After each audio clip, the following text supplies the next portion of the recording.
Hola, ¿qué tal? Muy buenos días. Te saludo y te bendice Jorge Malerva desde Ventana Virtual Cristiana Radio, la señal que edifica tu vida.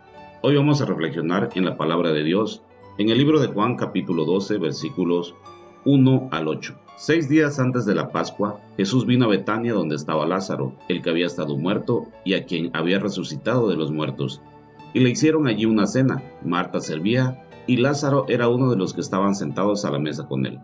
Entonces María tomó una libra de perfume de nardo puro, de mucho precio, y ungió los pies de Jesús, y los enjugó con sus cabellos, y la casa se llenó del olor del perfume. Y dijo uno de sus discípulos, Judas Iscariote, hijo de Simón, el que le había de entregar: ¿Por qué no fue este perfume vendido por 300 denarios y dado a los pobres? Pero dijo esto no porque se cuidara de los pobres, sino porque era ladrón, y teniendo la bolsa, sustraía de lo que se echaba en ella. Entonces Jesús dijo: déjala, para el día de mi sepultura ha guardado esto, porque los pobres siempre los tendréis con vosotros, mas a mí no siempre me tendréis. Esta acción de Marta le da a Jesús la pauta de que el día de su crucifixión se acerca, y está próximo a dar su vida como el cordero del sacrificio para el perdón de los pecados de toda la humanidad de todos los tiempos. Cuando vemos alguna película alusiva a la crucifixión de Cristo, cuando vemos su sufrimiento y todo lo que padeció por el perdón de nuestros pecados, algunos han considerado que el Señor Jesús no sintió dolor porque, como era el Hijo de Dios, y debido a su naturaleza divina, pudo hacer que su cuerpo no sintiera dolor, pero recordemos lo que dice en el libro de Filipenses capítulo 2, versículos 6 al 8, el cual, siendo en forma de Dios, no estimó el ser igual a Dios como cosa a que aferrarse, sino que se despojó a sí mismo tomando forma de siervo, hecho semejante a los hombres, y estando en la condición de hombre, se humilló a sí mismo, haciéndose obediente hasta la muerte, y muerte de cruz. El saber que iba a ser crucificado le causó a Jesús angustia. Él sabía que iba a pasar por un proceso muy doloroso, humillante, pero también estaba dispuesto a obedecer porque sabía que para este propósito había venido al mundo, como le expresa en el libro de Juan, capítulo 12, versículo 27. Ahora está turbada mi alma, ¿y qué diré? Padre, sálvame de esta hora, mas para esto he llegado a esta hora.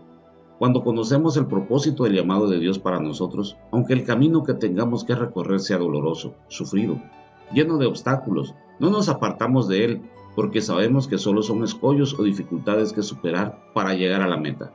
Pero cuando recorremos un camino que no sabemos a dónde nos lleva, ante la primera dificultad, lo rodeamos o tomamos otro camino a fin de que cualquier rumbo que tomemos es bueno porque no sabemos a dónde vamos. La convicción que tenía nuestro Señor Jesús de mantenerse en el plan perfecto de Dios, aunque le resultara doloroso y angustiante, se debía a que Dios le había revelado el propósito eterno que tenía para nosotros, no porque lo iba a transitar sin sufrirlo. Jesús sabía qué tan doloroso iba a ser, tanto que llegó hasta sudar sangre de la preocupación y angustia que le producía, como lo dice en Lucas capítulo 22, 39 al 44. Y saliendo, se fue, como solía, al monte de los olivos, y sus discípulos también lo siguieron. Cuando llegó a aquel lugar les dijo: oren para que no entren en tentación. Y él se apartó de ellos a distancia como de un tiro de piedra, y puesto de rodillas oró, diciendo: Padre, si quieres, pasa de mí esta copa, pero no se haga mi voluntad sino la tuya. Y se le apareció un ángel del cielo para fortalecerle, y estando en agonía, oraba más intensamente, y era su sudor como grandes gotas de sangre que caían en la tierra. Pero ¿por qué no renunció nuestro Señor Jesús al sufrimiento que iba a padecer? Porque él conocía los planes divinos que Dios tenía para nosotros a través de él, como lo dice en Lucas 9:22, y diciendo: es necesario que el Hijo del Hombre padezca muchas cosas, y sea desechado por los ancianos, y por los principales sacerdotes y los escribas, y que sea muerto y resucita al tercer día. Sabía que tenía que morir y resucitar, para que los que estuviéramos muertos, apartados de Dios por nuestros pecados, a través de su sacrificio, nuestros pecados fueran perdonados, y pudiéramos resucitar y reconciliarnos con Dios para tener vida eterna. Cada uno de nosotros, al igual que Jesús, tiene una misión y propósito en el reino de Dios, y así como el Padre se lo reveló a él, también nos los puede revelar a nosotros, y el método que podemos utilizar es el mismo que Jesús nos enseña en Lucas 22, 39 y 40. Y saliendo, se fue, como solía, al monte de los olivos, y sus discípulos también le siguieron, y cuando llegó a aquel lugar les dijo: oren para que no entren en tentación.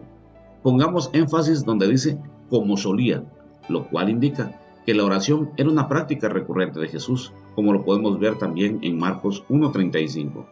Levantándose muy de mañana, siendo aún muy oscuro, salió y se fue a un lugar desierto y allí oraba. Mediante la oración el Padre le revelaba a Jesús los planes divinos. De igual manera, si nosotros queremos saber qué planes tiene Dios para con nosotros, debemos ir todos los días en oración como Jesús solía hacerlo. Y además, el orar constantemente a Dios tiene otro propósito que también nos revela Jesús en el pasaje que leímos. Nos evita caer en tentación de renunciar al plan que Dios tiene con nosotros cuando las dificultades se presenten, en tentación de renunciar al plan que Dios tiene con nosotros cuando el camino hacia la meta sea doloroso y angustiante, en tentación de renunciar al plan que Dios tiene con nosotros cuando el enemigo nos susurra al oído que no somos capaces, que no tenemos habilidades, que no tenemos talentos para llevarlos a cabo. Y es también mediante la oración cuando Dios nos manda la ayuda para fortalecernos para que su propósito divino se cumpla en nosotros. Si nos sentimos desfallecer, como dice en el libro de Lucas capítulo 22, versículo 43, y se le apareció ángel del cielo para fortalecerlo. Oremos. Gracias te damos, Señor, por esta palabra y revelación que has traído en nuestra vida. Gracias, amado Padre, porque hoy comprendí que tus propósitos eternos en mi vida se cumplirán si me mantengo unido a ti en oración, porque la oración es el medio de comunicación que usas con tus hijos para revelarnos tus planes y propósitos, para consolarnos y darnos fortaleza. Gracias te damos en el nombre de tu Hijo amado Jesús. Amén. Te saluda y te bendice Jorge Malerva desde Ventana Virtual Cristiana Radio, la señal que edifica tu vida. Bendiciones para todos.